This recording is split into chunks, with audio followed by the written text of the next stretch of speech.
దినం మన ధ్యానం నిమిత్తము 1 కొరింథీ రాసిన పత్రిక 1వ అధ్యాయం 2వ వాక్యాన్ని చదువుకుంటూ మన ధ్యానాన్ని ప్రారంభించుకుందామండి. 1 కొరింథీ పత్రిక 1వ అధ్యాయం 2వ వచనం.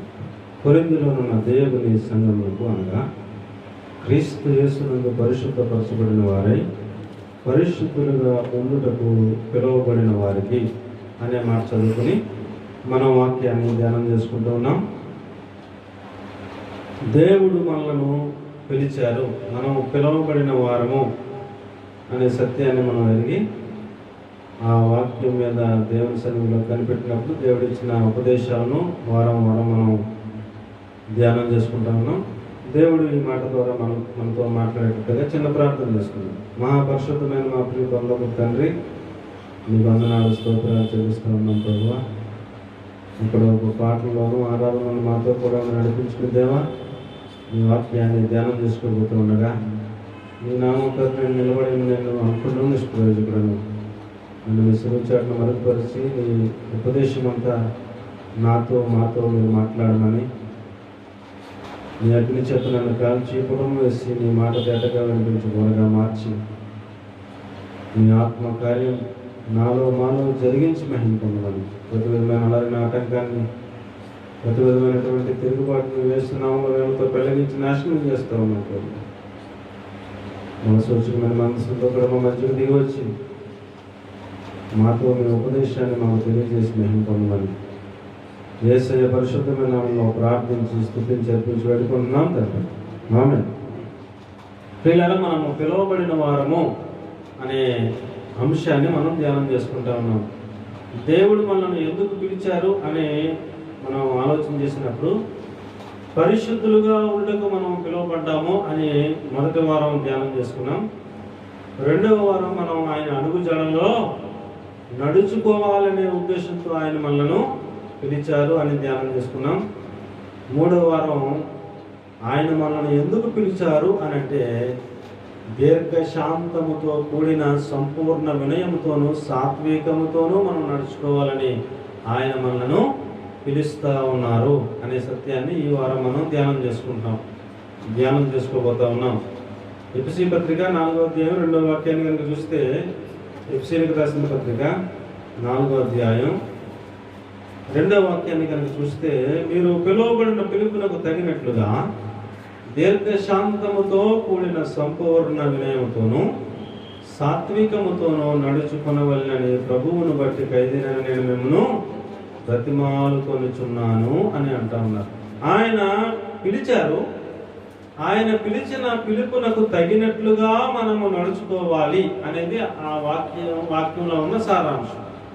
దేవుడు పిలిచారు, పిలిచిన దేవుడికి తగినట్లుగా మనము నడుచుకోవాలంటే ఏమి నేర్చుకోవాలంటే దీర్ఘశాంతముతో ఉండటం నేర్చుకోవాలి, సంపూర్ణ వినయమును నేర్చుకోవాలి, సాత్వికముతో నడుచుకోవడం నేర్చుకోవాలి. 3 విషయాలు మనం నేర్చుకోవాలని దేవుడు మనకి ఈ రోజున ఆయన వాక్యాన్ని తెలియజేస్తూ ఉన్నారు. కాబట్టి ప్రియులారా, మొదటిగా దీర్ఘశాంతముతో నడుచుకోవాలి. ఎలా నడుచుకోవాలండి? దీర్ఘశాంతముతో మనం నడుచుకోవాలి. దీర్ఘశాంతముతో ఎందుకు నడుచుకోవాలి అని అంటే, మనం ఆరాధించే దేవుడు దీర్ఘశాంతము కలిగిన దేవుడు. నిర్గమకాండం 34వ అధ్యాయం 6వ వాక్యాన్ని కనుక చూస్తే, మనం ఆరాధిస్తున్నటువంటి దేవుడు దీర్ఘశాంతము కలిగిన దేవుడు. అందుకని ఆయన మనల్ని పిలిచినప్పుడు మనం కూడా ఆయన వలె దీర్ఘశాంతము కలిగిన వారముగా ఉండాలనేది ఆయన యొక్క ఉద్దేశం. దీర్ఘశాంతము కలిగిన దేవుడు. 34 నిర్గమకాండం 6వ వచనం.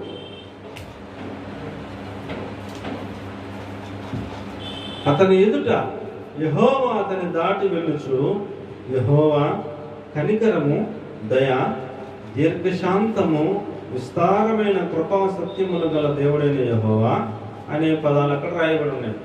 దేవుని గురించి వివరిస్తూ వర్ణిస్తూ అక్కడ రాయబడిన మాట ఏంటంటే, ఆయన కనికరము కలిగిన దేవుడు, దయ కలిగిన దేవుడు, దీర్ఘశాంతము కలిగిన దేవుడు.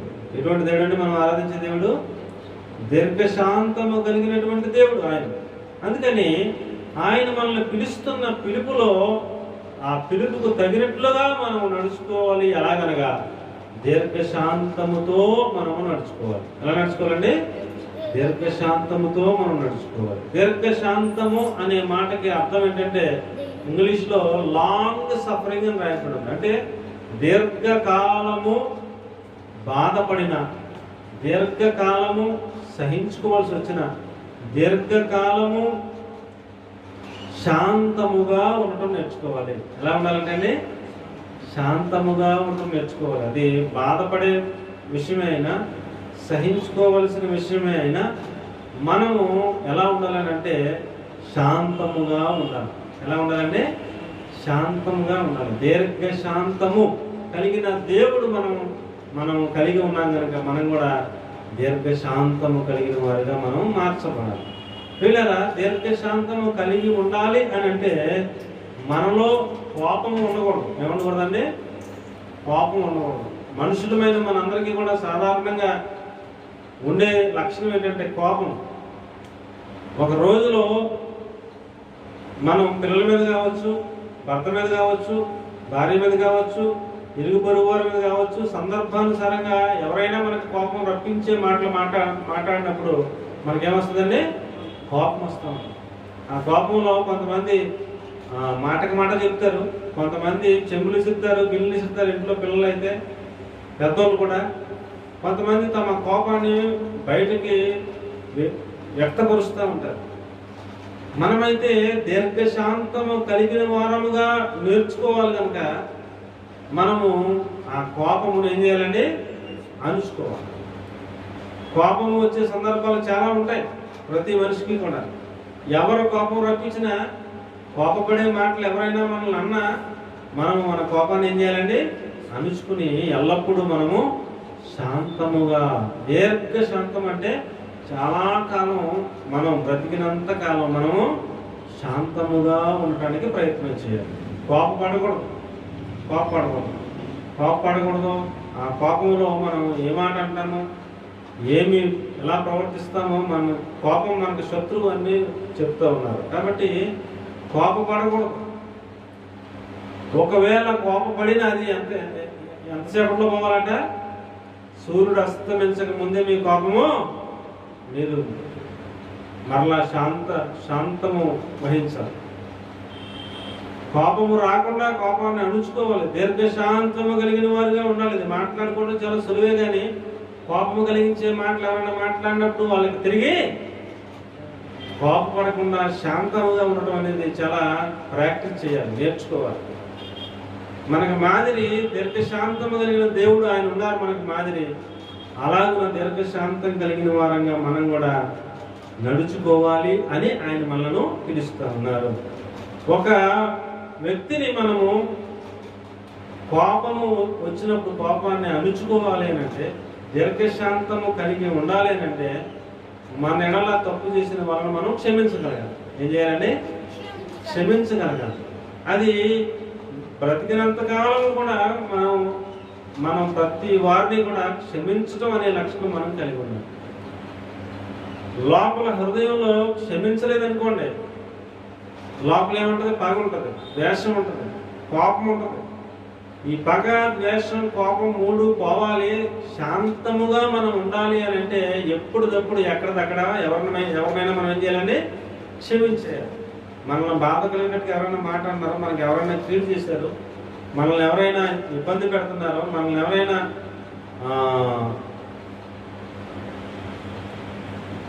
మనకు నష్టం కలిగిస్తూ ఉన్నారు, అయితే మనం ఎప్పుడప్పుడే ఎక్కడిదక్కడ ఏం చేయాలంట? ప్రభువానికి మీకు అప్పగించుకున్నానని చెప్పేసి మనం ఎప్పుడప్పుడే క్షమించే మనసును మనం కలిగి ఉంటే మనం తేలిక పడతాం. మనం ఎలా ఉంటామండి? శాంతముగా ఉండగలుగుతాం. మనం ఆరాధిస్తున్న దేవుడు కూడా క్షమించుటకు సిద్ధ మనస్సు కలిగిన దేవుడు. ఎటువంటి దేవుడు అండి?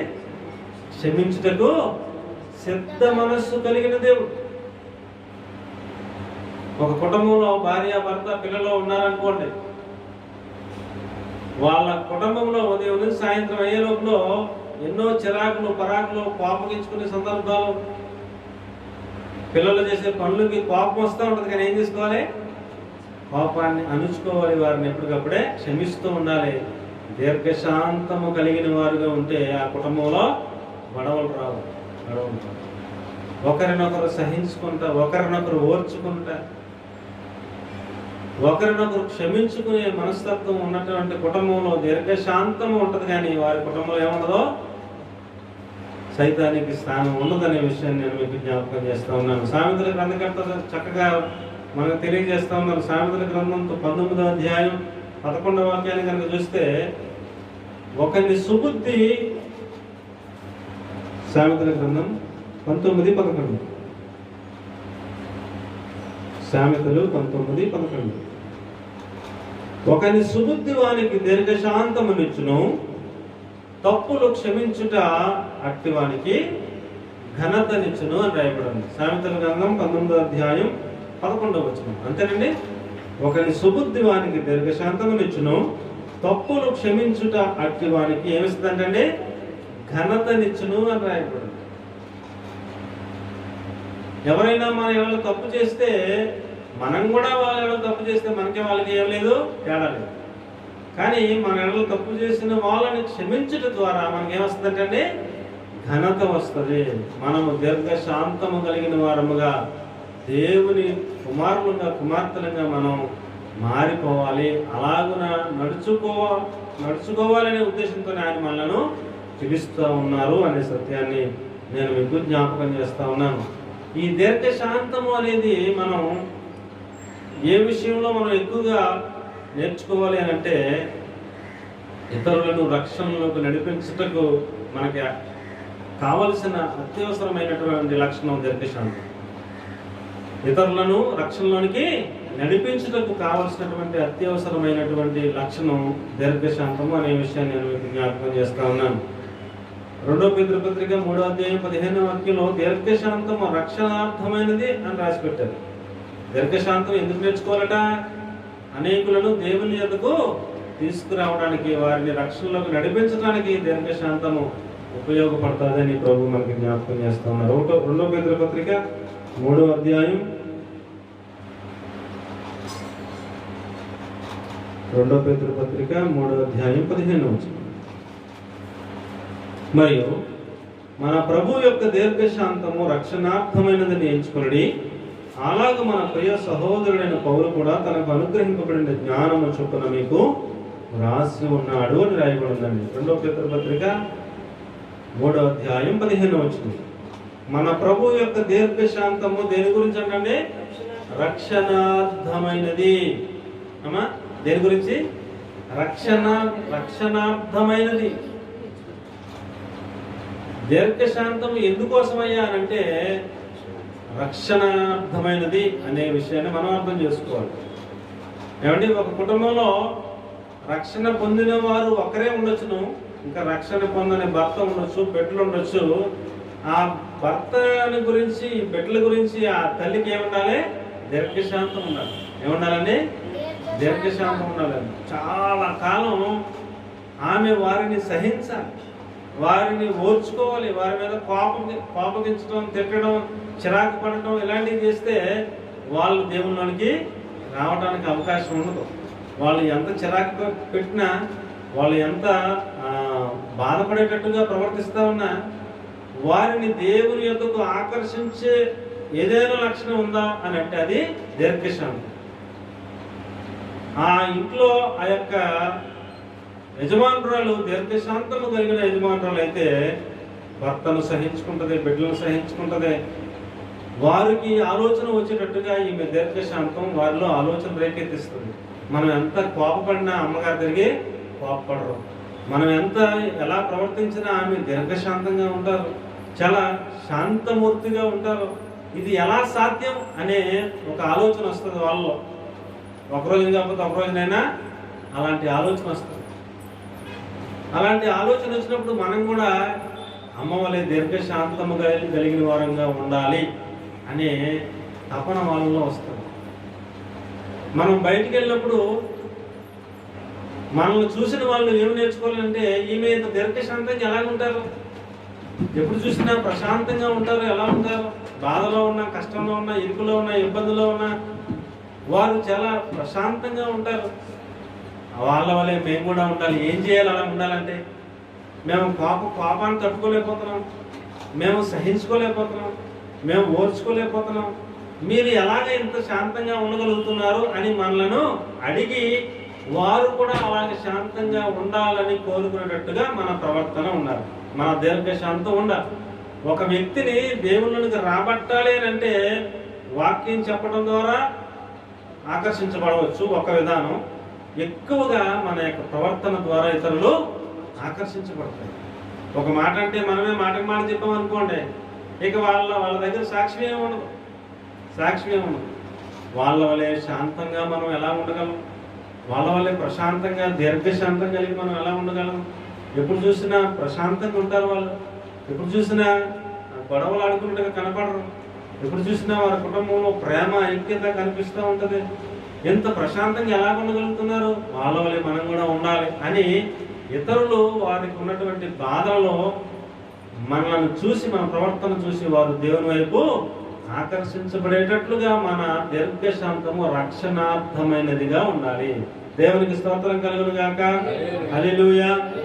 దేవుడు ఏమండి ఒక పక్క 40 సంవత్సరాలు ఇశ్రాయేలీయులు మాట వినకపోయినా, విధేయులు కాకపోయినా, అద్భుతములను వారు మర్చిపోయి జ్ఞాపకం చేసుకోకపోయినా, వారు మనస్సును కఠినపరుచుకుని వారి మీద ఒక నాయకుడిని నియమించుకుని మేము ఐగుప్తుకి వెళ్ళిపోతామని తిరగబడిన దేవుడు ఎలాంటి మనసు కలిగి ఉన్నాడంటే క్షమించుటకు సిద్ధ మనస్సు కలిగి ఉన్నటువంటి దేవుడు. దేవునికి మహిమ కలుగును గాక.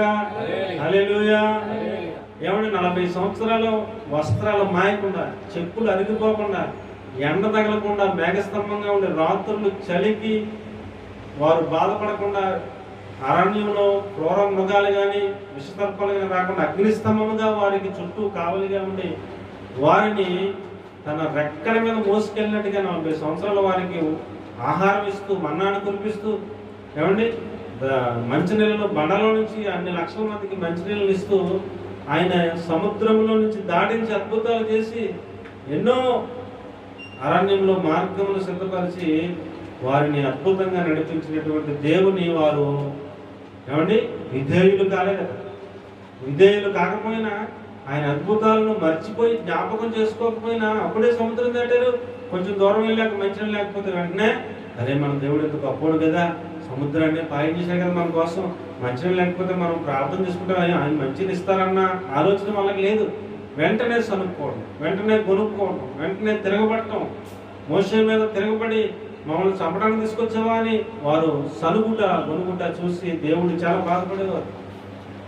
వాళ్ళ యొక్క ప్రవర్తన అంతా చూసి అయినప్పటికీ ఆయన ఎలాంటి మనసు కలిగి ఉండేవారంటే క్షమించుటకు సిద్ధ మనస్సు కలిగి ఉండే దేవుడు. ఆయన్ని మనం ఆరాధిస్తూ ఉన్నాం కనుక మనం కూడా మన మీద తిరుగుబాటు చేసిన వాళ్ళని, మన మాట వినకుండా ఉన్నటువంటి వాళ్ళని, మనకు విధేయులు కానటువంటి వాళ్ళని, మనం చేసిన మేలులను జ్ఞాపకం చేసుకోకుండా మరిచిపోయిన వాళ్ళని, ఏమండి ఆ కృతజ్ఞత లేని వారైనప్పటికీ సంఘంలో విశ్వాసాలను బట్టి ఎంతో బాగా సేవకులకి వాళ్ళు ఎంత గాయపరిచినప్పటికీ ఆ సేవకులకి ఏముండాలి?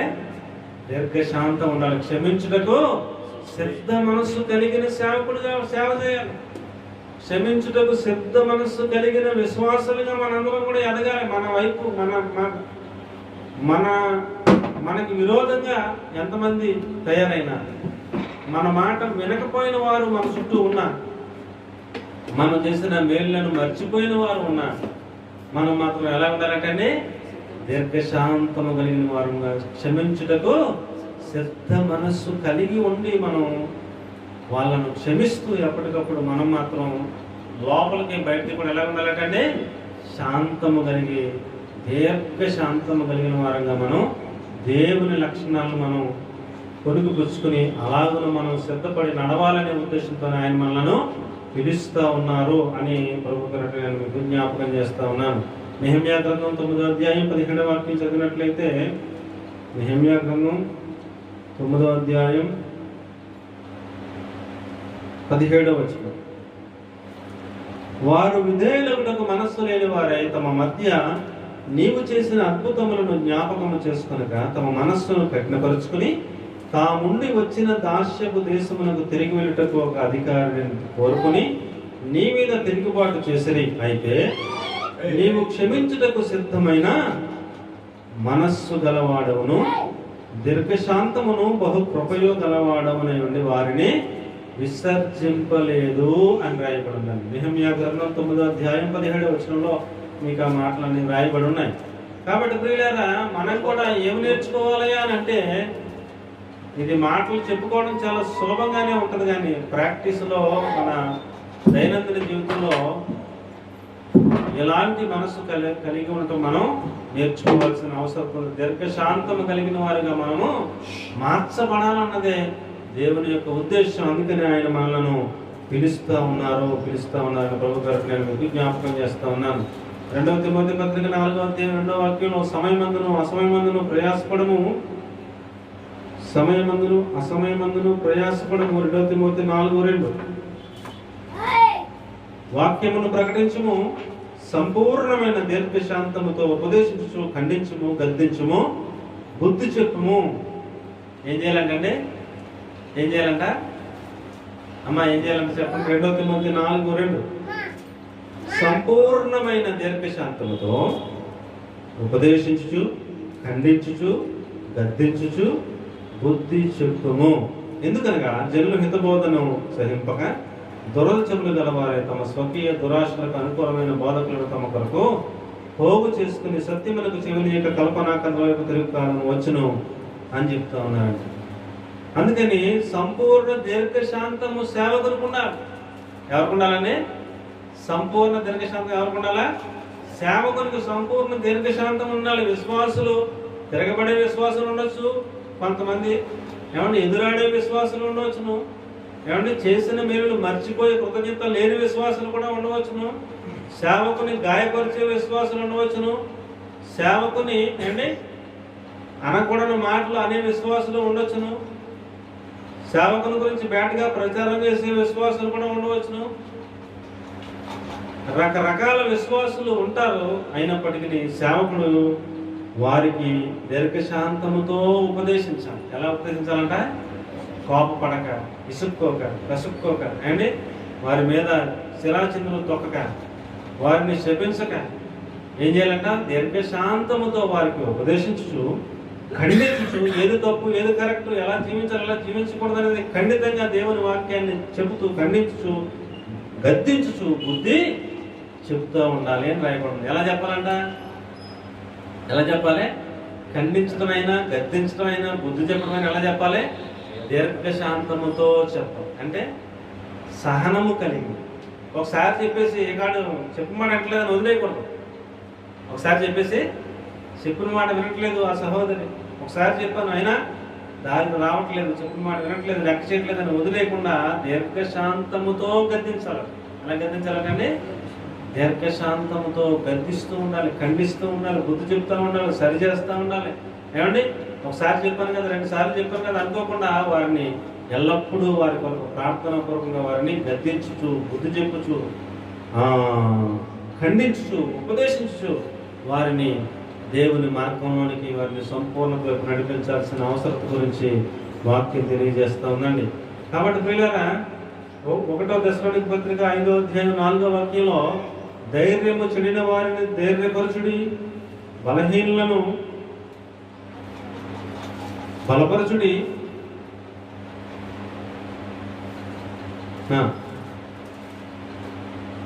ధైర్యము చెడిన వారిని సహోదరులారా మేము మీకు బోధించినది ఏమనగా అక్రమముగా నడుచుకునే వారికి బుద్ధి చెప్పుడి.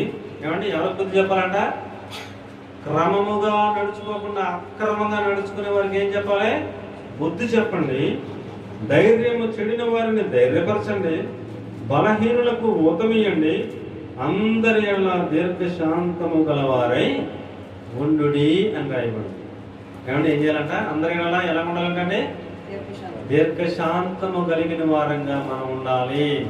అప్పుడు దేవుడు మనలను ఘనపరుస్తాడు. దేవునికి స్తోత్రం కలుగును గాక. హల్లెలూయా. మనం ఎప్పుడు ఘనపరచబడతాం? అండి చీటికి మాటికి కోపడిపోకూడదు. చీటికి మాటకే పురుషులు బాబు, చీటికి మాటకే కోపపడకూడదు, మాటకి మాట చెప్పకూడదు. కోపమును అణుచుకుని దీర్ఘశాంతముగా ఉండడం నేర్చుకోవాలి. అలాగే దీర్ఘశాంతముగా ఉండటం నేర్చుకుంటే దేవుడు మనలను ఘనపరుస్తాడు. దావీదుకి రాజుగా ఉండటానికి అభిషేకం జరిగిపోయింది చిన్నప్పుడే. దావీదుకి రాజుగా ఉండటానికే సమూయేలు ప్రవక్త ద్వారా దేవుడు అభిషేకం చేయించేశాడు. అభిషేకం చేయించిన వెంటనే రాజుగా వెళ్ళి సింహాసనం కూర్చున్నాడా దావీదు గారు? కూర్చోలేదు. ఆల్రెడీ సౌలు గారు పరిపాలన చేస్తూ ఉన్నారు. ఆయన పరిపాలన చేస్తూ ఉండగానే దేవుని మాట వినలేదని దేవుడు ఆయనను విసర్జించి రాజుగా ఉండేటట్టుగా దావీదు మీద అభిషేకం చేయించేశారు. అయిపోయింది. దావీదు మీద అభిషేకం చేయగానే దేవుని ఆత్మ దావీదులోకి వచ్చింది. దావీదు ఏం నేర్చుకున్నాడంటే దీర్ఘశాంతముగా ఉండటం నేర్చుకున్నాడు, సహించుకోవడం నేర్చుకున్నాడు, ఓర్చుకోవడం నేర్చుకున్నాడు. ఆ అభిషేకం కార్యక్రమం అయిన తర్వాత రాజ్యంలోకి వచ్చాడు. గొలియాతు మీదకి యుద్ధానికి వెళ్ళాడు. ఆ అభిషేకంతో ఏమండి సింహాన్ని జయించాడు, ఎలుగుబంటిని జయించాడు. సౌలు గారు తరుముతూ ఉంటే అరణ్యాలమ్మట, ఏమంటే లోయలమ్మట, గృహలమ్మట దాక్కుంటూ అడవులమ్మట తిరుగుతున్నాడు. ఎక్కడైనా తిరగబడినట్టు కానీ, సౌలు మీద ఎదిరించినట్టు కానీ, సౌలును గురించి కొంచెం ఎక్కడైనా కోప్పడినట్టు కానీ ఎక్కడైనా ఉంటుందా దావీదు గారు? అండి ఎక్కడ కూడా తిరగబడినట్టుగా లేదు. సౌలు సంస్థానంలో సౌలు ఎదుట దావీదు గారు ఉండేవాడు. భోజనం చేస్తూ ఉండేటప్పుడు సౌలు ఇటువైపు భోజనం చేస్తూ ఉంటే అటువైపు దావీదు గారు భోజనం చేస్తూ ఉంటే భోజనం చేసేవాడి మీదకి ఏమి విసిరాడండి? ఈట విసిరి చంపుదామని ఈట విసిరాడు. ఒకసారి కాదు, 2 సార్లు కాదు. దేవుడు అద్భుతంగా దావీదు గారిని తప్పిస్తూ ఉండేవారు.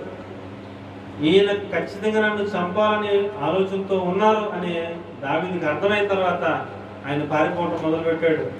ఈ అరణ్యానికి పారిపోతే అరణ్యానికి వెంటాడుతూ ఉండేవాడు, మళ్ళీ ఇంకో అరణ్యానికి పారిపోతే మళ్ళీ అక్కడికి వెంటాడుతూ ఉండేవాడు. పలానా గృహలో ఉండడం తెలిస్తే ఆ గృహలోకి వెళ్ళి వెంటాడుతుండేవాడు. ఏదో విధంగా సైన్యాన్ని తీసుకుని వెళ్ళి దావీదుని చంపాలి అనేటువంటి ఉద్దేశంతో, దావీదు చనిపోతే నాకు పోటీగా రాజు ఎవరు ఉండరు, లేకపోతే దావీదు నా తర్వాత రాజు అయిపోతాడు అనే ఉద్దేశంతో తన సొంత కూతురు భర్త అయినటువంటి అల్లుడినే చంపాలని వెంటాడినట్టుగా మనం చూస్తూ ఉన్నాం. ఎంత వేటాడినా దావీదు అనే మాట ఒకటే, ఆయన అభిషక్తుడు, ఆయన మీద నా చెయ్యి ఎత్తను అనేవాడు. కనీసం ఒక్క మాట కూడా దావీదు గారు ఒక్క మాట మీరు ఆటలు మేము అందరం వెళ్ళి చంపేస్తామని ఆయన దగ్గర ఉన్న యోధులు వీరులు అంటే వద్దు అనేవాడు. ఒకసారి ఆయన ఉన్న గృహలోకి సౌలు గారు వచ్చి పడుకుని నిద్రపోతా ఉంటే ఇదే మంచి సమయం, రాజా ఆజ్ఞ ఇస్తే మేము చంపేస్తామని అంటే వద్దని దావీదు స్వయంగా వెళ్ళి ఆయన యొక్క నీళ్ల తిత్తిని తీసుకుని ఆయన వస్త్రపు చెంగుని కోసుకుని దూరంగా వెళ్ళి చప్పట్లు కొట్టి, రాజా ఇదిగోని వస్త్రపు చెంగు, నేను నీళ్ళ పుట్టి నీకు అపాయం చేసేవాడిని నేను ఎంత మాత్రం కూడా కాదు అని ఆయనకి చెప్తాడు. ఆయనకి ఏమీ కీడు కూడా చేయడు. ఇంతకాలం చాలా సంవత్సరాలు దీర్ఘశాంతముగా ఉన్న కారణం చేత సౌలు తర్వాత ఎవరు రాజయ్యారండి? సౌలు తర్వాత ఎవరు రాజయ్యారు? దావీదు గారు రాజయ్యారు. కంగారు పడ్డాడా? ఏమండి కంగారు పడ్డట్టు ఎక్కడైనా ఉందా? సౌలు మీదకి దెబ్బలాటికి వెళ్ళినట్టు ఎక్కడైనా ఉందా? దూషించినట్టుగానే ఎదురు తిన్నట్టుగానే ఎక్కడైనా ఉందా? సుబుద్ధి కలిగి దావీదు సౌలు చెప్పిన ప్రతి పని చేయొచ్చు వచ్చినని రాయబడింది బైబిల్ పంపింది. దావీదు గారు ఏం చేసేవారంటే సౌలు పంపిన చోట ప్రతి చోటకి వెళ్ళి సుబుద్ధి కలిగి పని చేయొచ్చు వచ్చినని రాయబడింది. అంటే విధేయుడిగా ఉన్నాడు. కీడు చేస్తానని తెలిసి కూడా ఆయన దగ్గర విధేయుడిగా ఉన్నాడు, లోబడి ఉన్నాడు. ఏమండి దేవుడు తనను హెచ్చించే రోజు వచ్చేంత వరకు కూడా దీర్ఘశాంతము కలిగి, ఏమండి ఒకవైపున ఆయన కీడు చేస్తూ ఉన్నా ఎక్కడ బ్యాలెన్స్ తప్పుకోకుండా, కీడుకు ప్రతికీడు చేయకుండా ఆయన దీర్ఘశాంతముగా ఉంటూ నేర్చుకున్నాడు. ఒక రోజున యుద్ధం రానే వచ్చింది. శత్రువుల చేత యుద్ధంలో ఓడిపోతామేమో అనే స్థితికి వచ్చిన తర్వాత సౌలు తనంతా తానే తన కత్తి మీద తనే పడి చనిపోవడానికి ఆయన నిర్ణయం తీసుకున్నాడు. ఆయన చనిపోయాడు, ఆయన కుమారుడు చనిపోయాడు. అప్పుడు దేవుని చిత్తము అడిగి ఆ ఇశ్రాయేలు ప్రజలందరూ కూడా తీసుకెళ్ళి ఆయనను మరలా సింహాసనం మీద కూర్చోబెడితే అప్పుడు ఆయన రాజుగా పట్టాభిషేకం చేయబడింది. అంతటి వరకు కూడా ఆయన కంగారు పడలేదు, దీర్ఘశాంతము కలిగి ఉన్నాడు. అందుకని ఆయన కనపరచబడ్డాడని ప్రభు గారు నేను జ్ఞాపకం చేస్తా ఉన్నాను. మన కుటుంబ జీవితాల్లో మనం కూడా ఏమండి దీర్ఘశాంతము కలిగి ఉంటూ నేర్చుకోవాలి. దీర్ఘశాంతం కలిగి ఉండడం నేర్చుకోవాలి. తల్లిదండ్రుల మీద తిరగబడకూడదు, మాటకు మాట చెప్పకూడదు. వారు ఏదన్నా ఒకవేళ తిట్టినా ఏదైనా అన్నా సహించుకోవడం నేర్చుకోవాలి, ఓర్చుకోవడం నేర్చుకోవాలి. ఎల్లప్పుడూ ప్రశాంతంగా ఉంటాం మనం అలవాటు చేసుకోవాలి. శాంత స్వభావం, దీర్ఘశాంతము కలిగిన వారిగా ఎప్పుడప్పుడు ఎక్కడిదక్కడే మనం మన ఎదుటి వారిని క్షమించే సిద్ధ మనసు కలిగి ఉంటాం. కనుక మనకి చేతనైతే మనము దీర్ఘశాంతముతో నడుచుకోవడం మనకు అలవాటు అవుతుంది.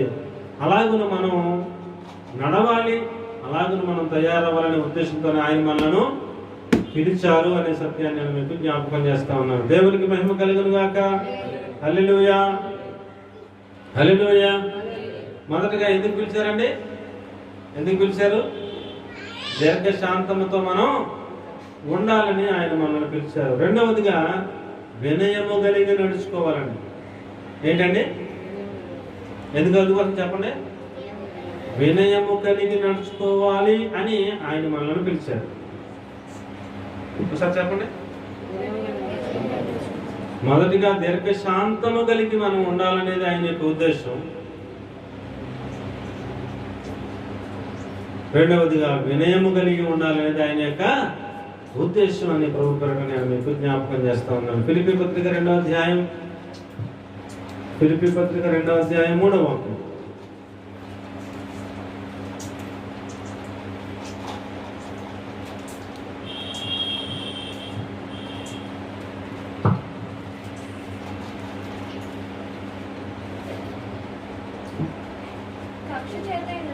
కక్ష చేతనైనను వృధాతిశయము చేతనైనను ఏమీ చేయక వినయమైన మనస్సు గలవారై ఒకనినొకడు తనకంటే యోగ్యుడిని ఎంచుచు మీలో ప్రతి వాడును తన సొంత కార్యములను మాత్రమే కాక ఇతరుల కార్యములను కూడా చూడవలెను. యేసుక్రీస్తు కలిగిన ఈ మనస్సు మీరును కలిగి ఉండుడి అని ఆయన చెప్తా ఉన్నారండి. ఒకరినొకడు తనకంటే యోగ్యునిగా ఎంచుకోవాలి. అది వినయం అంటే. వినయం అంటే ఏంటంటే ఒకరినొకడు తనకంటే యోగ్యముగా ఎంచుకోవాలి.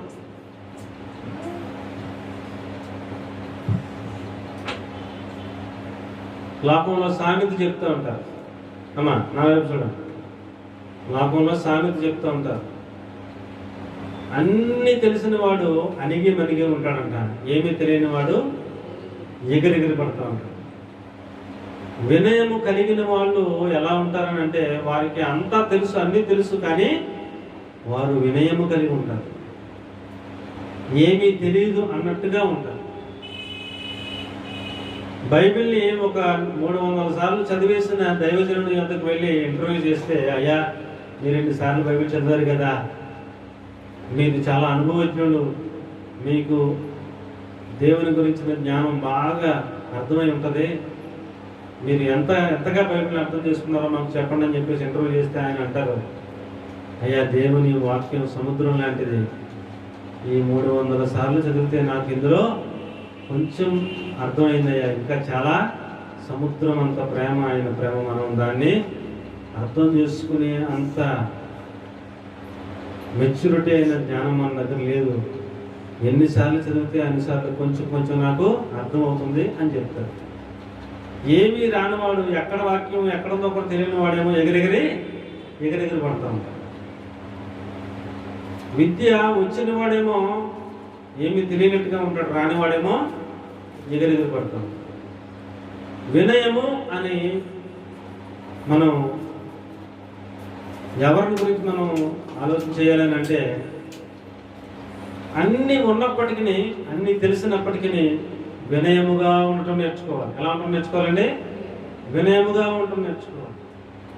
పిల్లలు ప్రాముఖ్యంగా పెద్దల ఎడల వినయంగా ఉండాలి. ఎలా ఉండాలంటే పెద్దల ఎడల వినయంగా ఉండాలి.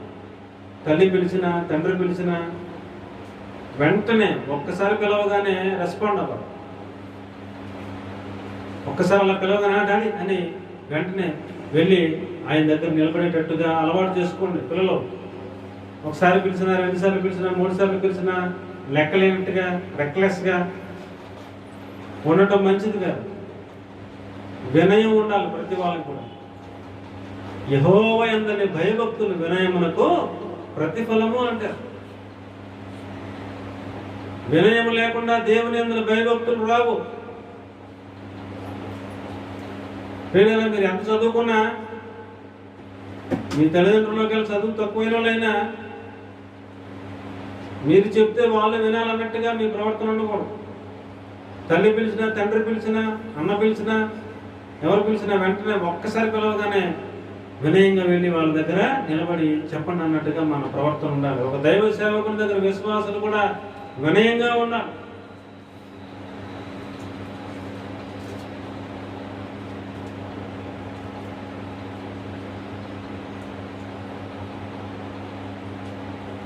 ఒక శిష్యుడు ఒక గురువు దగ్గర వినయంగా ఉంటే ఆ శిష్యుడు గురువు దగ్గర నేర్చుకోగలుగుతాడు.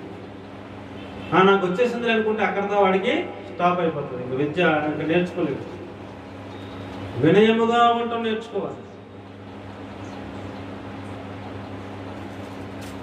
ఒక దైవ సేవకుని దగ్గరికి వెళ్ళాలి అని అంటే, మేము కూడా ఒక దైవ సేవకుని దగ్గరికి వెళ్తూ ఉంటాం. వెళ్ళినప్పుడు ఆయన యొద్దకు వెళ్ళాలి అంటే ఆయన ఉన్న చోటకి వెళ్ళి మోకరించి వందనాలు చెప్పాలి. అంటే అది రూల్ కాదు, మన యొక్క వినయం అక్కడ కనపడుతూ ఉంటుంది. కొంతమంది వెళ్ళి నుంచుంటారు, నుంచుని వందనాలు చెప్తారు, దూరంగా ఉండి వందనాలు చెప్తారు. కొంతమంది దగ్గరికి వెళ్ళి మోకరించి వందనాలు చెప్తారు. దగ్గరికి వెళ్ళి మోకరించిన వాడి మీద చేయేస్తారు, దీవిస్తారు. దూరంగా ఉండి వందనాలు చెప్పిన వాడికి దూరంగా ఉండి వందనాలు చెప్తారు. వినయముగా ఉండటం నేర్చుకోవాలి. ఎంత ఎదిగినా మనకంటే పెద్దవాళ్ళ దగ్గర ఎలా ఉండాలండి? వినయంగా ఉండాలి. తల్లిదండ్రులు వినయం ఉండాలి పిల్లలకి. ఒకవేళ వాళ్ళు వృద్ధులైపోయినా మీరు యవనస్తులుగా ఉన్నా వారిని ధృవీకరించకూడదు. వినయం కలిగి ఉండటం చాలా ప్రాముఖ్యం. నాకు అన్నీ తెలుసులే అనుకోవడం చాలా పొరపాటు. అన్నీ తెలిసినా కూడా ఎలా ఉండాలండి? వినయంగా ఉండాలి. వినయంగా ఉండాలి. చెప్పింది వినే స్వభావం ఉండాలి. వినయము కలిగి ఉండటం మనం నేర్చుకోవాలి. నేనే గొప్పవాడిని అనుకోకూడదు. నాకంటే నా ఎదుటి వాడే యోగ్యుడు అనుకోవడమే వినయం. వినయం అంటే ఏంటండి? నన్ను నేను తగ్గించుకోవటం, నా పక్కన ఉన్న అతన్ని గొప్పగా ఎంచుకోవటమే వినయం.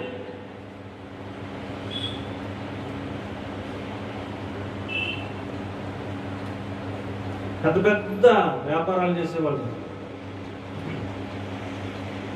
చాలా వినయంగా, చాలా నమ్రతగా మాట్లాడతారు. సహనం వారిలో కనపడతా ఉంటుంది, వినయం వారిలో కనపడతా ఉంటుంది. సామెతల గ్రంథం 22వ అధ్యాయం 4వ వాక్యాన్ని కనుక చూస్తే, సామెతల గ్రంథం 22వ అధ్యాయం 4వ వాక్యాన్ని చూస్తే, యెహోవా యందు భయభక్తులు కలిగి ఉండుట వినయమునకు ప్రతిఫలము. చలము ఐశ్వర్యమును ఘనతను జీవమును దాని వలన కలుగును. మనం ఐశ్వర్యవంతులు అవ్వాలి అని అనుకున్నట్లయితే, ఘనత మనకు కలగాలి అనుకున్నట్లయితే, జీవము మనం పొందాలి అని ఆశపడే వాళ్ళమే అయితే మనకేముండాలట? మొదటిగా వినయం ఉంటే ఆ వినయము ద్వారా ఏమొస్తుందండి? యెహోవా యందలి భయభక్తులు మనం నేర్చుకోగలం. వినయమే లేకపోతే దేవుని యందలి భయభక్తులు మనకు రావు, మనం నేర్చుకోలేం. వినయము కలిగి ఉండడం చాలా ప్రాముఖ్యం. పిల్లల దేవుడు మనల్ని ఎందుకు పిలుస్తున్నారయ్యా అంటే, మనము దీర్ఘశాంతము కలిగిన వారుగా ఉండాలని, అలాగే రెండోది ఏంటంటే వినయము కలిగిన వారంగా మనం తయారవ్వాలనేది ఆయన యొక్క ఉద్దేశం. వినయము కలిగిన స్వభావం ఉండాలి. నన్ను నేను తగ్గించుకునే స్వభావం నాకు ఉండాలి. ఇతరులను గొప్పగా ఎంచుకునే స్వభావం మనం కలిగి ఉండాలి. వినయము కలిగిన వారికి యెహోవా యందలి భయభక్తులు అంటే ఏంటో తెలుస్తుంది, నేర్చుకోగలుగుతాడు. ఆహాబు అనేటువంటి రాజుగారు ఉన్నాడు. ఆయన భార్య పేరు యెజబెలు. ఆహాబు యొక్క పొలముకు చేర్చి నాబోతు అనేటువంటి ఆయన పొలం ఉంది. ఎవరి పొలం ఉందండి? ఆహాబు పొలానికి చేర్చి ఎవరి పొలం ఉంది? నాబోతు అనేటువంటి ఆయన పొలంలో ద్రాక్ష తోట వేసుకున్నాడు. ఈ ఆహాబు కనిపించింది, నా తోట పక్కన నాబోతు తోట ఉంది కదా, నాబోతు తోట కూడా నాకు కలిసిపోతే బాగుండును అని నాబోతుని పిలిపించి అడిగాడు. నా తోట పక్కనే నీ తోట ఉంది కనుక నీ యొక్క భూమిని నాకు ఇచ్చే, నీకు నా పొలంలో ఎక్కడో చోట ఇస్తానులే అని అడిగాడు. అడిగినప్పుడు నాబోతు అన్నాడు, ఇది నా పితరుల స్వాస్థ్యం, నేను ఎవరికే అమ్మనని చెప్పాను. అమ్మనని చెప్తే నేను రాజుగా ఉండి నేను అడిగినా ఏమన్నాడని చెప్పేసి ఆహాబు మూత ముడుచుకుని కూర్చున్నాడు.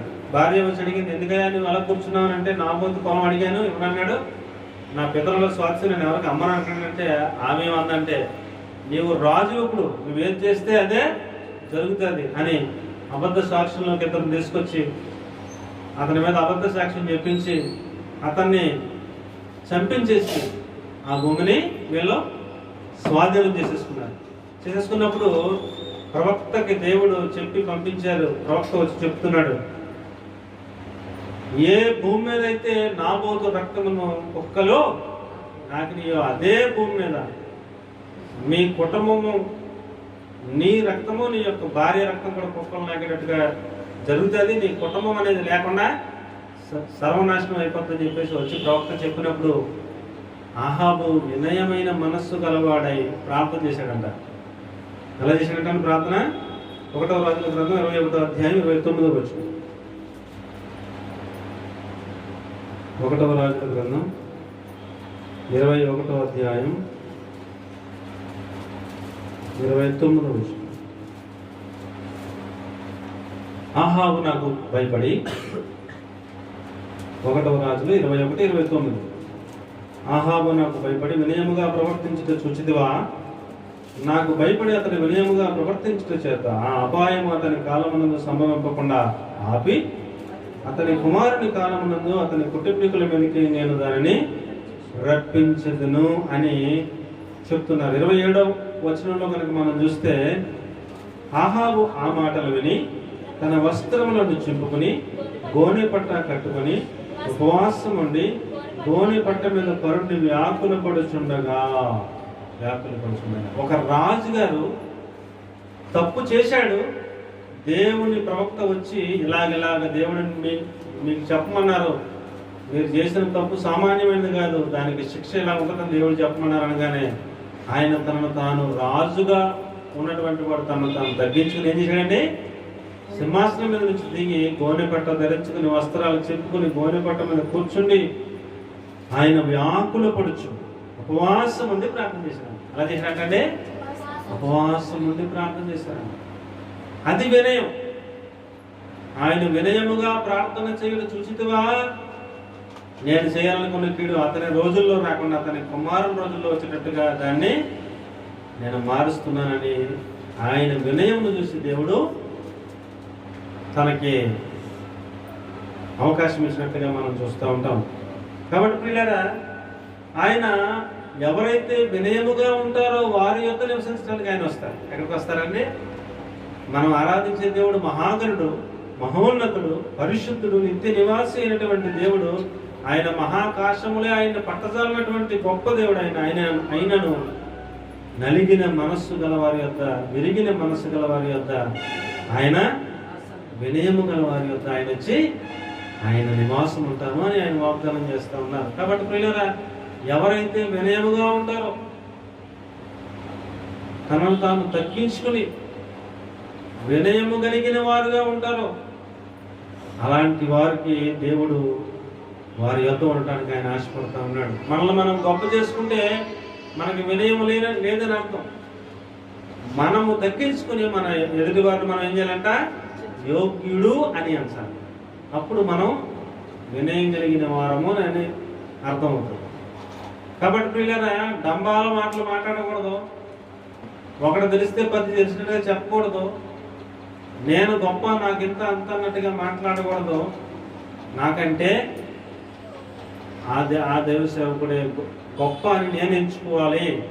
అలాగే నన్ను నేను తగ్గించుకుని వినయము కలిగిన వాడిగా ఉన్నట్లయితే అది దేవుని దృష్టికి మిక్కిలి విలువ కలదని ప్రభుత్వానికి నేను మీకు జ్ఞాపకం చేస్తూ ఉన్నాను.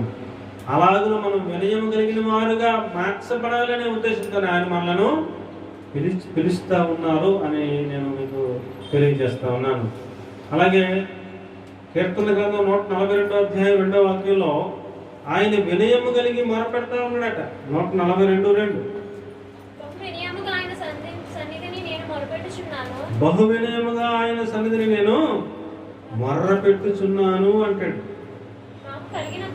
నాకు కలిగిన బాధ ఆయన సన్నిధిని తెలియచెప్పుకొనుచున్నాను. వినయముగా చెప్పుకోవాలి. ఎలా చెప్పుకోవాలండి? వినయముగా చెప్పుకోవాలి. ఉపవాసం ఉండి గోనెబట్ట ధరించుకుని కన్నీరు కారుస్తూ వినయముగా, అయ్యా నా బాధ ఇది, నా బాధ నుంచి నన్ను బయటికి లేవనెత్తవా తండ్రి అని ఆయన చెప్పుకోవాలి. అలాంటి వినయము కలిగిన మనస్సు మనకి రావాలి. వినయం కలిగిన వారుగా మనం మార్చబడాలనే ఉద్దేశంతోనే ఆయన మనలను వినయమును నేర్పించాలనే ఉద్దేశంతో ఆయన మనల్ని పిలుస్తూ ఉన్నారు అని ప్రభు పేరిట నేను మీకు జ్ఞాపకం చేస్తూ ఉన్నాను. ఆయన వినయము కలిగిన వారిని రక్షించును. ఏమంటే ఎవరు రక్షిస్తారంటే దేవుడు వినయము కలిగిన ఆయన రక్షించును. యోబు గ్రంథం 22వ అధ్యాయం 29వ వచనం. యోబు గ్రంథం 22వ అధ్యాయం 29వ వచనం. నీవు పడత్రోయబడినప్పుడు మీద చూసేదనందువు వినయము గలవాని ఆయన రక్షించును అని రాయబడి ఉందండి. వినయము గలవాని ఆయన రక్షించును. వీళ్ళారా మనము రక్షణ పొందాలి అని అంటే, దేవుని రాజ్యములోకి మనకి ఆహ్వానం పలకబడాలి అని ఆశపడితే మనము ఎలా ఉండాలంటే వినయము కలిగిన వారుగా మనము మార్చబడతాం.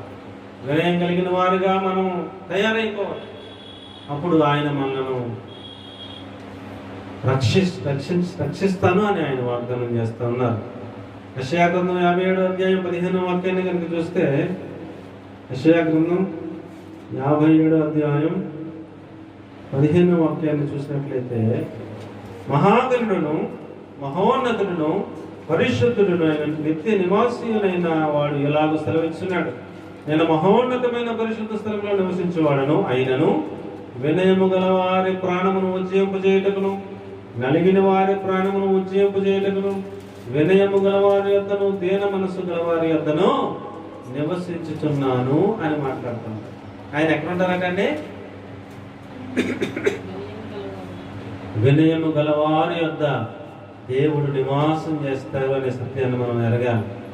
నేను అంత కాదు, నేను ఎంత కాదు, నేను అంత గొప్ప ఎంత గొప్ప అనుకుంటే మన దగ్గర ఎవరుండరు? ఎవరు మన దగ్గర దేవుడు ఉండరు. అయ్యో నేను ఏపాటి వాడను, నేను ఎంతటి వాడను, నేను అయోగ్యుడను, నేను అల్పుడను, నేను నిష్ప్రయోజకుడను అని పెద్ద పెద్ద భక్తులు మాట్లాడారు. నేను అల్పుడను అంటాడు ఒక ఆయన పెద్ద భక్తుడు. నేను నిష్ప్రయోజకుడను అంటాడు ఇంకొక ఆయన భక్తుడు. వారు ఎంతో పెద్ద పెద్ద భక్తులే ఉండి వాళ్ళు ఎలా పోల్చుకుంటారండి? ఎలా పోల్చుకుంటున్నారు? అయ్యో నేను అల్పుడను, నేను నిష్ప్రయోజకుడను, నా కుటుంబం ఏపాటిది అంటాడు దావీదు గారు. ఏమంటారండి?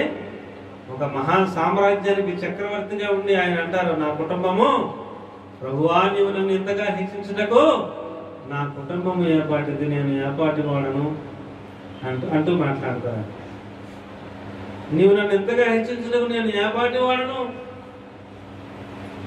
నా గోత్రం ఏపాటిది అంటాడు గిద్యోను.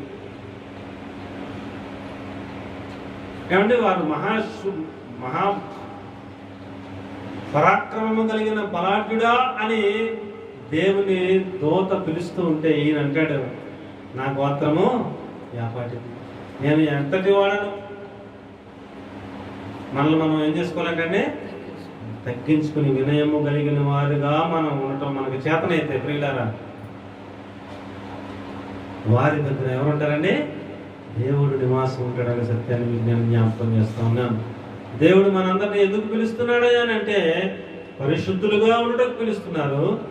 ఆయన అడుగు జాడలలో నడుచుకోవాలనే ఉద్దేశంతో పిలుస్తున్నారు. ఇంకా ఎందుకు పిలుస్తున్నారు అని అంటే దీర్ఘశాంతము నేర్పించడానికి పిలుస్తున్నారు. వినయము కలిగి మనం అందరం కూడా నడుచుకోవాలనే ఉద్దేశంతో ఆయన మనల్ని పిలుస్తున్నారు.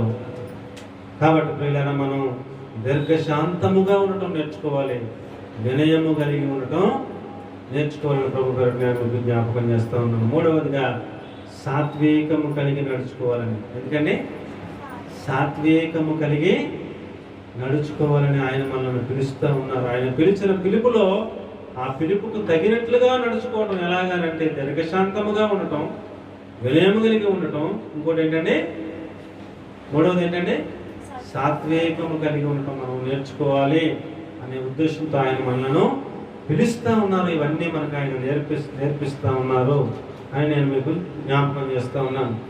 సాత్వికము అనగా మనకేం గుర్తుకు రావాలని అంటే మోషే గారు గుర్తుకు రావాలి. ఎవరు గుర్తుకు రావాలంటే మోషే గారు గుర్తుకు రావాలి. భూమి మీద మిక్కిలి సాత్వికుడు ఎవరో మోషే. మన కుటుంబంలో ఒక 3 పిల్లలు ఉంటే ఆ 3 పిల్లలతో వేగడమే మనకి కష్టం. ఒక 2 పిల్లలు 3 పిల్లలు ఉంటేనే వాళ్ళతో విసిగిపోతూ ఉంటారు తల్లిదండ్రులు. విసిగిపోయి కేకలేసేసి చిరాకు పడిపోయి చాలా ఇబ్బంది పడిపోతూ ఉంటారు.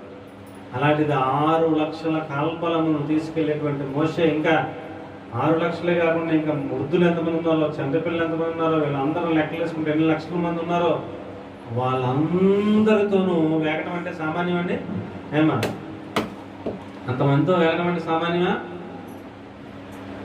ఒక కుటుంబంలో 2 ముగ్గురితో వేగటమే చాలా కష్టం. వాళ్ళు అప్పుడే ఏడుస్తూ ఉంటారు. ఎందుకు ఏడుస్తున్నారో తెలీదు. పని చేసుకునేవారు ఎత్తుకోమంటారు. ఒక పక్కన పని అయిపోతుందని కంగారుగా ఉంటుంది, ఒక పక్కన ఏడుస్తున్నాడని బాధ కలుగుతూ ఉంటుంది. ఈ మధ్యలో సాత్వికము కలిగి ఉండటం మనకి చేతనవ్వాలి. ఏం చేతనవ్వాలి? సాత్వికం కలిగి ఉండటం చేతనవ్వాలి. చిరాకు పడిపోయి ఇసుకేసుకుని వాళ్ళని కొట్టేసి ఈ రకమైన ప్రవర్తన మనం చేయకూడదు. సాత్వికము అంతమంది ఒక్కొక్కళ్ళు ఒక్కొక్క మాట మాట్లాడుతున్నా సరే మోషే సాత్వికం కలిగిన వాడిని ఎందుకన్నారంటే మోషే తిరిగి ఎవరిని ఏమీ అనలేదు, అందుకని సాత్వికుడు. మోషే తిరిగి ఎవరిని ఏమీ అనలేదు. కోరహు, దాతాను, అబీరాములు 3 కూడా చాలా తీవ్రంగా వ్యతిరేకంగా తయారయ్యి, నీ ఒక్కడమేనా యాజకత్వం చేసేది? నీకేనా అధికారం ఇచ్చింది? మా మీద అధికారికి నేను ఎవరు నియమించారు? మేము కూడా అహరోను సంతానం కాదా? మేము కూడా ధూపం వేస్తాం, మేము కూడా యాజకత్వం చేస్తాం అని వాళ్ళు విపరీతంగా తిరగబడినప్పుడు మోషే అంతటి నాయకుడు, పెద్ద నాయకుడు వారి ఎదుట సాగిలి పడ్డాడు. అమ్మా ఏం చేశాడంటే దాతాను, అబీరాము, కోరహుల ఎదురుగా ఎవరు సాగిలి పడ్డారో మోషే అంతటి మహాభక్తుడు ఆయన సాగిలి పడేలారా నేను ఏం చేశానని మీరు ఇలా మాట్లాడుతున్నారు?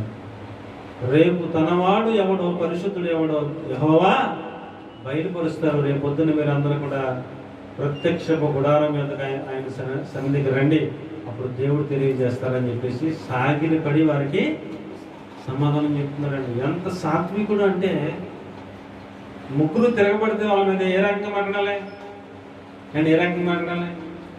కోపగించుకుని ఏ రకంగా మాట్లాడాలి? ఆయన మొత్తం ఇశ్రాయేల్ అందరికీ కూడా నాయకుడిగా నియమించబడి దేవుని చేత గొప్ప నాయకుడిగా ఆయన మంచి పవర్ఫుల్గా ఉన్నటువంటి టైంలో వీళ్ళ మాట్లాడినప్పుడు ఆయన వారితో మాట్లాడిన విధానం ఆయన ఎంత సాత్వికుడో కూడా మనకు అర్థమవుతా ఉంది.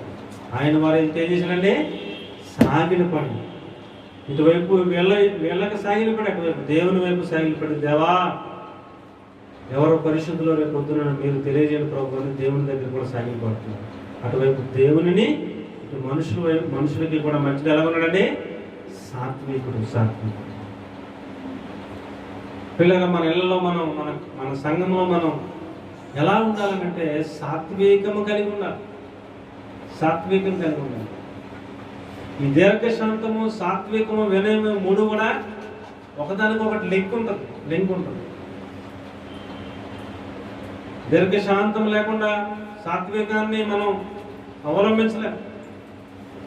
వినయం లేకుండా సాత్వికులంగా మనం మార్చబడలేం. ఒకదానికొకటి ఇంటర్లింక్ ఉంటుంది. కాబట్టి ప్రియులారా, మనము సాత్వికులంగా ఎదగాలనే ఉద్దేశంతో ప్రభు మనలను పిలుస్తున్నారు అనే సత్యాన్ని నేను మీకు జ్ఞాపకం చేస్తా ఉన్నాను. తీతు పత్రిక 3వ అధ్యాయం 2వ వాక్యాన్ని కనుక చూస్తే, తీతు పత్రిక 3వ అధ్యాయం 2వ వాక్యాన్ని మనం చూసినట్లయితే, ఆయన హింసింపబడి దూషింపక జగడమాడక న్యాయముగా తీర్పు తీర్చే దేవునికి తనను తాను అప్పగించుకునను అని రాయబడింది. తీతు పత్రిక 3వ అధ్యాయం 2వ వాక్యం, ప్రతి సత్కార్యము చేయటకు సిద్ధపడి ఉండవలననియు మనుషులందరి వల్ల సంపూర్ణమైన సాత్వికమును కనపరచుచు ఎవరిని దూషింపక జగడమాడని వారిను శాంతులనై ఉండవలననియు వారికి జ్ఞాపకము చేయుము అని రాయబడి ఉండండి.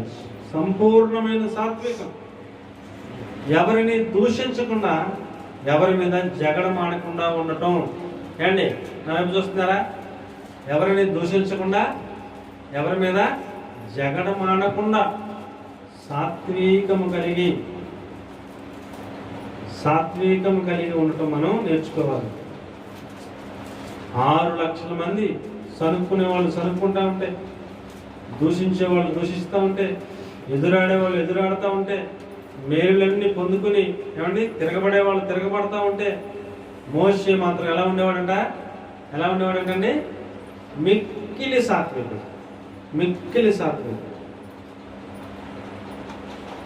వాళ్ళు ఇలాగంటున్నారు, వీళ్ళు అలాగంటున్నారు అని అంటే ఆయన ఎమోషన్ అయిపోయి వాళ్ళ మీద వాళ్ళని శపించిన సందర్భాలు ఏమి లేవు. ఒక్కసారి తట్టుకోలేక ద్రోహులారా అన్న ఒక్క పదానికి దేవుడు ఏమన్నారు? మోషే లేక చాలును. ఎంత సాత్వికం కలిగినటువంటి గొప్ప నాయకుడైన మోషే ఏ కారణం చేత కనాను దేశం వెళ్ళలేదండి? ఏ కారణం చేత లేదు?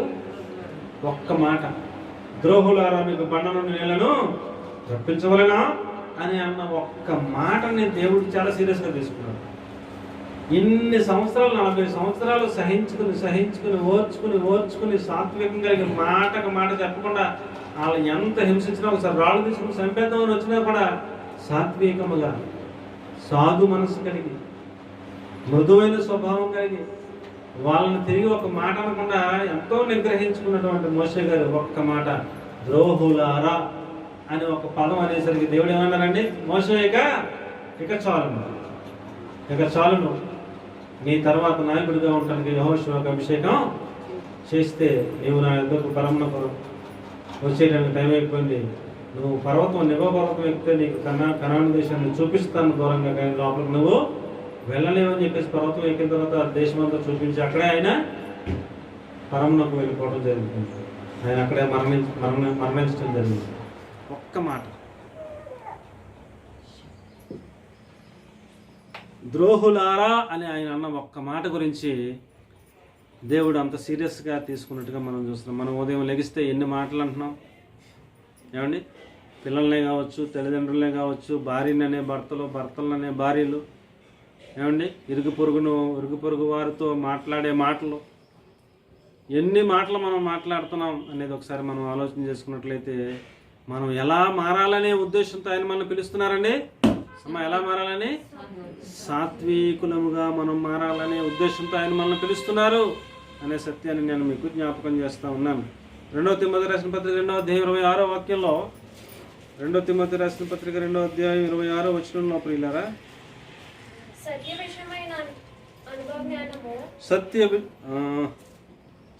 2:26 అమ్మా, 2వ తిమోతి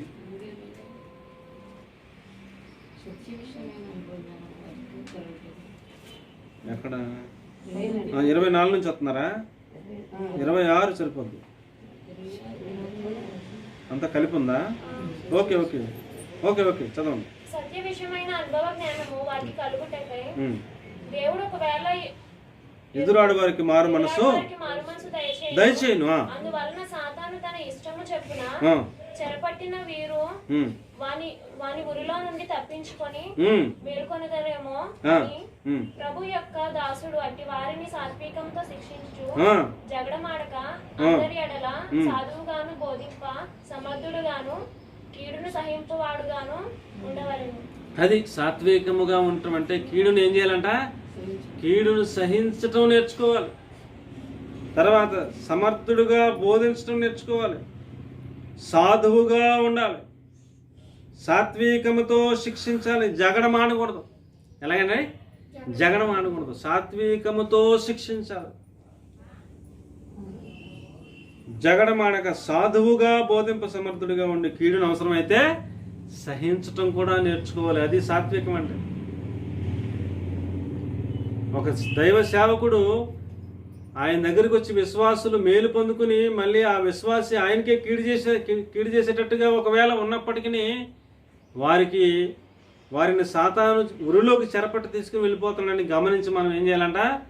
వారికి ఇంకా సాత్వికంతో శిక్షించుచు, జగడమాడక సాధువుగా ఉండి బోధింపు సమర్థుడిగా ఉండి కీడును సహించుకుంటూ కూడా సాత్వికము కలిగి ఉండమంటున్నారు. ఏమంటున్నారండి? ఒక్క మాట కూడా అనొద్దు అని చెప్తున్నారు. ఒక మాట కూడా, మీకు కీడు చేసిన వాళ్ళనైనా ఒక మాట కూడా అనొద్దు అనే ఉద్దేశం అక్కడ మనకి వ్యక్తీకరించబడుతూ ఉంది. అది సాత్వికం అంటే. అది మోషే గారు ఒక్క మాట అన్నందుకే కదండి ఆయన మీద దేవుడు అంతగా యాక్షన్ తీసుకోవడానికి గల కారణం. సాత్వికము అనగా ప్రియులారా, యేసు ప్రభుని మనం మాదిరిగా కనుక తీసుకున్నట్లయితే, యేసు ప్రభుని కొంతమంది వచ్చి ముఖం మీద ముసుగు వేసి మొట్టుకాయలు కొట్టి ఎవరు నేను కొట్టారో చెప్పు అని అపహసిస్తూ ఉన్నారు. ఆయన ఏమని అన్నారా? ఒకళ్ళు వచ్చి గెడ్డం పట్టుకునేలాగా లాగుతున్నారు, ఎంతో బాధ వస్తుంది. కానీ వాళ్ళని ఏమైనా అన్నారండి? ఎక్కడ ఏమన్నట్టుగా కనపడదు. ఒక ముళ్ళు ఎంత పొడుగున్న ముళ్ళ కిరీటంలాగా తయారు చేసి తల మీద పెట్టేలాగా రెల్లుతో కొడితే ముళ్ళన్నీ దిగిపోతే ఎవరైనా ఏమైనా అన్నారండి? ఆయన ఎవరిని ఏమి తిరిగి దూషించలేదు, జగడమాడలేదు. ఏమండి? వారిని ఏమీ పల్లెత్తు మాట అనకుండా న్యాయముగా తీర్పు తీర్చు దేవునికి తనను తాను అప్పగించుకొనెను అని రాయబడిన మాట ప్రకారంగా మనం కూడా ఏమండి మనకి కీడు చేసిన వాళ్ళ విషయంలో న్యాయముగా తీర్పు తీర్చే దేవునికి మనల్ని మనం అప్పగించుకోవడం నేర్చుకోవాలి. కానీ వాళ్ళు అలాగే అయిపోవాలని మనం వారి విషయంలో సాత్వికమును విడిచిపెట్టిన మాటలు మనం మాట్లాడకూడదు, సాత్వికులముగా. అందుకని యేసుప్రభు అంటారు, నేను సాత్వికుడను, దీన మనసు గలవాడను, నా యొద్దకు వచ్చి మీరు నా సాత్వికమును నేర్చుకోండి అని ఆయన చెప్తూ ఉంటారు. ఆయన సాత్వికుడు, ఆయన సహించుకునే గుణం కలిగిన వాడు, ఆయన ఓర్చుకునే గుణం కలిగిన వాడు. మాట మాత్రం గొర్రె మౌనముగా ఉన్నట్టు ఆయన ఎలాగున్నారండి? మౌనముగా ఉన్నటువంటి ఆయన స్వభావము, అది సాత్వికం అంటే. మనం కూడా అండి ఇతరుల ఎడల, ఇంట్లోనే ఒకరి ఎడల ఒకరు మనం కూడా అలాంటి సాత్వికము కలిగిన వారిగా మనం మార్చబడాలన్న ఉద్దేశం కలిగిన దేవుడు మనల్ని ఆయన సాత్వికులుగా తయారు చేసే నిమిత్తం మనల్ని ఆయన పిలుస్తూ ఉన్నారని ప్రభు పేరట నేను మీకు జ్ఞాపకం చేస్తూ ఉన్నాను. దీర్ఘశాంతముగా ఉండటం నేర్చుకోవాలి, వినయము కలిగి ఉండటం నేర్చుకోవాలి, సాత్వికము కలిగి ఉండటం నేర్చుకోవాలి. ఇలాగున మనం దీర్ఘశాంతముతో కూడిన వినయము కలిగి సాత్వికము కలిగి నడుచుకోవాలనే ఉద్దేశంతో ఆయన మనలను పిలుస్తున్నారు అనే సత్యాన్ని మనం గమనించి, అలాగున ప్రభువా నాకు దీర్ఘశాంతమును దయచేయవా, నన్ను వినయము కలిగిన వాడిగా మార్చవా, నేను సాత్వికం కలిగినటువంటి వాడిగా నేను మారాలని ఆశపడుతూ ఉన్నాను, నాకు సహాయం చేయ ప్రభువా అని మనం ప్రార్థన చేసుకోవాల్సిన అవసరం ఉంది. సంఖ్యాకాండం 12వ అధ్యాయం 3వ వాక్యాన్ని కనుక చూస్తే, సంఖ్యాకాండం 12వ అధ్యాయం 3వ వాక్యం కనుక చూస్తే, మోషే నా ఇల్లంతట్లో సాత్వికుడు, ఆయన అంతే. చదవండి అన్నమాట. సంఖ్యాకాండం 12:3. యెహోవా మాట వినండి. మోషే భూమి మీదనున్న వారందరిలో మిక్కిలి సాత్వికుడు. సాత్వికుడైనటువంటి మోషే మీద తిరుగుబాటు చేసి మాట్లాడటానికి మీకు ఎంత ధైర్యం అని చెప్పేసి అహరోను మిరియాన్ని ప్రత్యక్ష గుడారం యొక్క ద్వారమునందుకు రమ్మని వాళ్ళ ముగ్గురిని కూడా దేవుడు ఆజ్ఞాపిస్తూ ఉన్నాడు. సాత్వికము కలిగి ఉండటం మనం నేర్చుకోవాలి. సాత్వికులుగా మనం ఉంటే మన మీద ఎవరైనా తిరుగుబాటు చేస్తే ఎవరు ఎంటర్ అవుతారు? దేవుడు ఎంటర్ అయిపోతారు. నీవు సాత్వికంగా ఉంటావు నీకు చేతనైతే, నేను సాత్వికంగా ఉంటాం నాకు చేతనైతే, మనం మనోడితో వాళ్ళని ఏమనక్కర్లా. కానీ ఎవరైనా మనల్ని అంటే ఎవరు ఎంటర్ అవుతారు? ఆయన ఎంటర్ అయిపోతారు. మోషే మీద సొంత అక్క అన్నయ్య ఏమన్నా అహరోను మిరియాము తిరుగుబాటుగా మాట్లాడితే వెంటనే దేవుడు అన్నారు, అర్జెంటుగా అహరోను మిరియాము మోషే వాళ్ళిద్దరూ కూడా ఎక్కడికి రావాలి? ప్రత్యక్షపు గుడారము యొక్క ద్వారం యొద్దకు రమ్మని అర్జెంటుగా కబురు పంపించారు. అసలు అహరోను యొక్క రేంజ్ ఏంటండి? ప్రత్యక్షపు గుడారములో పరిశుద్ధ స్థలములోకి, అతి పరిశుద్ధ స్థలంలోకి కూడా వెళ్ళేటంతటి ప్రధాన యాజకుడు అహరోను గారు. అలాంటి ఆయన్ని ఎక్కడికి రమ్మంటున్నారు? గుడారం యొక్క ద్వారం దగ్గరే ఉండమంటున్నారు. అంటే సాత్వికుల మీద ఏదన్నా మాట్లాడితే యాక్షన్ ఎలా ఉంటుంది? అతి పరిశుద్ధ స్థలంలోకి వెళ్ళే అర్హత ఉన్నటువంటి ఆయన్ని కూడా ఎక్కడి నుంచోమంటున్నారు? గుమ్మం దగ్గర నుంచో. ఎక్కడి నుంచోమంటున్నారండి? ద్వారం యొద్ద నిలబడమని నేను ఆయనతో మాట్లాడాను. అది ద్వారం యొద్ద నిలబడమని. ఆయన కోపం రగులుకుందని మిరియానికి ఏమొచ్చేసిందండి? కుష్టి వ్యాధి వచ్చేసింది. మరలా మోసే ప్రార్థన చేస్తే తప్ప ఆ కుష్టి వ్యాధి తగ్గలేదు. కాబట్టి ప్రియులారా, మనం సాత్వికులుగా ఉండటం మనకు చేతనైతే మన పక్షంగా ఆయన ఎంటర్ అవుతారు. ఎవరైనా ఒకవేళ మనకి ఏదైనా మన పక్షంగా మనకు వ్యతిరేకంగా మాట్లాడితే. కాబట్టి ప్రియులారా, ఎవరు మనకు వ్యతిరేకంగా మాట్లాడినా మనం మాత్రం ఏమి నేర్చుకోవాలట? యేసు ప్రభుని మాదిరిగా పెట్టుకుని, మోషే గారిని మాదిరిగా పెట్టుకుని, జగడమాడక, దూషించక, న్యాయముగా తీర్పు తీర్చే దేవునికి తనను తాను అప్పగించుకొనెను అనేటువంటి యేసయ్య సాత్వికమును మనం కూడా అలవాటు చేసుకోవాలి. మాటకు మాట అనేస్తే మనం సాత్వికులం కాదు. దెబ్బకు దెబ్బ అంటే మనం సాత్వికులము కాదు. ఏమండి? మనము సహించుకునే వరంగా ఉంటే, మనం ఓర్చుకునే వరంగా ఉంటే, మనము సాత్వికులంగా ఎదిగితే మన పక్షంగా ఆయన వస్తారు. ఆయన వచ్చి మన పక్షంగా న్యాయం తీరుస్తారు. ఆయన మన పక్షంగా యుద్ధం చేస్తారనే విషయాన్ని ఎరిగిన వారమై దీర్ఘశాంతము కలిగి ఉండడానికి నేర్చుకుందాం. వినయము కలిగి ఉండడానికి నేర్చుకుందాం. సాత్వికము కలిగి నడుచుకోవడానికి నేర్చుకుందాం. అలాగున మనం తయారవ్వాలనే ఉద్దేశంతో ఆయన మనలను పిలుస్తూ ఉన్నారు అనే సత్యాన్ని మనం గమనించాలని ప్రభు పేరు నేను మీకు జ్ఞాపకం చేస్తా ఉన్నాను. మత్తయి సువార్త 11వ అధ్యాయం 29వ వాక్యాన్ని కనుక చూస్తే, నేను సాత్వికుడను, దీన మనస్సు గలవాడును. మత్తయి సువార్త 11:29. నేను సాత్వికులను, దీన మనసు గలవాడును కనుక మీ మీద నా కాడి ఎత్తుకుని నా యొద్ద నేర్చుకున్నప్పుడు మీ ప్రాణములకు ఏం దొరుకుద్ది? విశ్రాంతి దొరుకును అని దేవుని వాక్యం తెలియజేస్తా ఉందండి. కాబట్టి ప్రియులారా, సాత్వికము కలిగిన దేవుని యొద్దకు వచ్చి మనం సాత్వికమును నేర్చుకోవాలి. ఆయన కాడి ఎత్తుకోవాలి. అది దేవుని యొక్క ఉద్దేశం. అందుకని ఆయన మనలను పిలుస్తూ ఉన్నారని ప్రభుత్వం నేను మీకు జ్ఞాపకం చేస్తాను. 1 పేతురు పత్రిక 3వ అధ్యాయం 4వ వాక్యాన్ని కనుక చూస్తే పేతురు గారు చెప్తున్నారు. 1 పేతురు పత్రిక 3వ అధ్యాయం 4వ వాక్యాన్ని కనుక చూస్తే, సాధువైనట్టు మృదువైనట్టునైన గుణమును అక్షయ అలంకారము గల మీ హృదయపు అంతరంగ స్వభావము మీకు అలంకారముగా ఉండవలెను, అది దేవుని దృష్టికి మిగుల విలువగలది అని చెప్తున్నారండి. విలువ కలిగింది. దేన స్వభావం ఏంటండి? సాత్వికంలో మరొక కోణం ఏంటండి? దేన స్వభావం. అందరం వైపు చూడండి. ఏ స్వభావం? దేన స్వభావం. మీరు మోషే గారినైనా తీసుకోండి, యేసు ప్రభునైనా తీసుకోండి. యేసు ప్రభు దేవుని కుడిపార్శ్వమున పరలోకంలో ఉండే ఆయన దేవునితో సమానముగా ఉంటే విడిచిపెట్టకూడని భాగ్యమును ఎంచుకొనక దాసుని స్వరూపము ధరించుకున్నాను అని రాయబడింది. ఏ స్వరూపం ధరించుకున్నారంటమ్మా? ఏ స్వరూపం ధరించుకున్నారంట? దాసుని స్వరూపము ధరించుకున్నాను. దీనుడుగా, రిక్తుడుగా ఆయన మారిపోయారు. ఎలా మారిపోయారండి? దీనుడుగా, రిక్తుడిగా మారిపోయారు. యేసు ప్రభు యొక్క రేంజ్ ఏంటంటే, ఆయన మహిమ కలిగిన రాజు, ఆయన దేవాది దేవుని కుమారుడు, ఆయన పరిశుద్ధుడు పరిశుద్ధుడు పరిశుద్ధుడు పరిశుద్ధుడు. దోతలే అల్లిపోయి, దోతలే పరిశుద్ధులు. ఆ దోతలే, అమ్మో నీవు పరిశుద్ధుడు అని, నీ వద్దకు మేము రాలేకపోతున్నాం అన్నంత పరిశుద్ధమైనటువంటి మహామహుడకు దేవుడు యేసుక్రీస్తు. ఈ భూమిని సకల చరాచర జగత్తును సృష్టించినటువంటి సృష్టికర్త అయినటువంటి యేసుక్రీస్తు ప్రభు ఎలా వచ్చారంటండి? దీనుడుగా. ఎలా వచ్చారంటండి? దీనుడు. పరలోక రాజ్యం విడిచిపెట్టకూడని భాగ్యం అని ఎంచుకోకుండా అన్ని విడిచిపెట్టుకుని ఇక్కడికి దీనుడుగా వచ్చారు. మోషే కూడా ఎలాంటి వాడండి? ఐగుప్తు యొక్క కుమార్తె యొక్క కుమారుడిని అనిపించుకుంటకు ఆయన ఇష్టపడలేదంట. ఆయన మరి దేనికి ఇష్టపడ్డాడంట?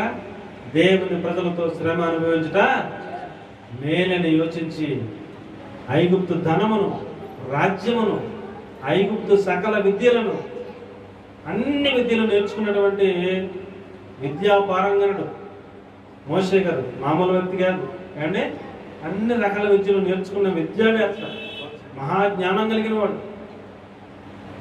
ఓ మాదిరి మనిషి కాదండి ఆయన. సకల విద్యలు, యుద్ధ విద్యలు, అన్ని నైపుణ్యాలన్నీ నేర్చుకున్నాడు.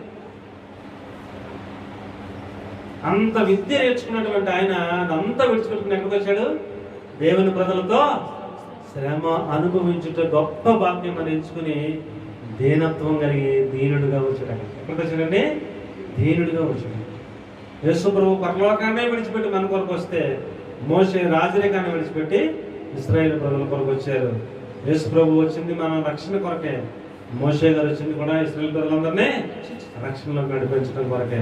పిల్లల, నీవు సాత్వికుడు అయితే, నీవు దీన మనసు కలిగి, నీవు దీనుడుగా ఉంటూ నీకు చేతనైతే, నీ ద్వారా దేవుడు అనేక మందిని రక్షణలోకి నడిపించాలని ఆశపడతా ఉన్నాడు.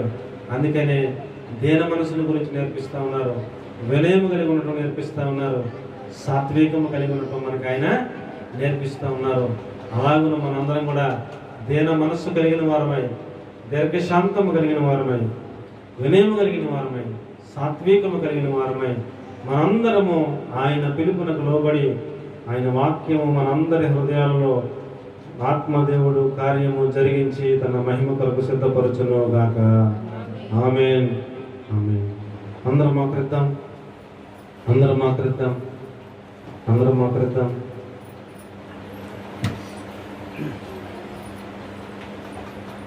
మహాపరిశుద్ధము నమ్మకం కలిగిన మా ప్రియ పరలోకపు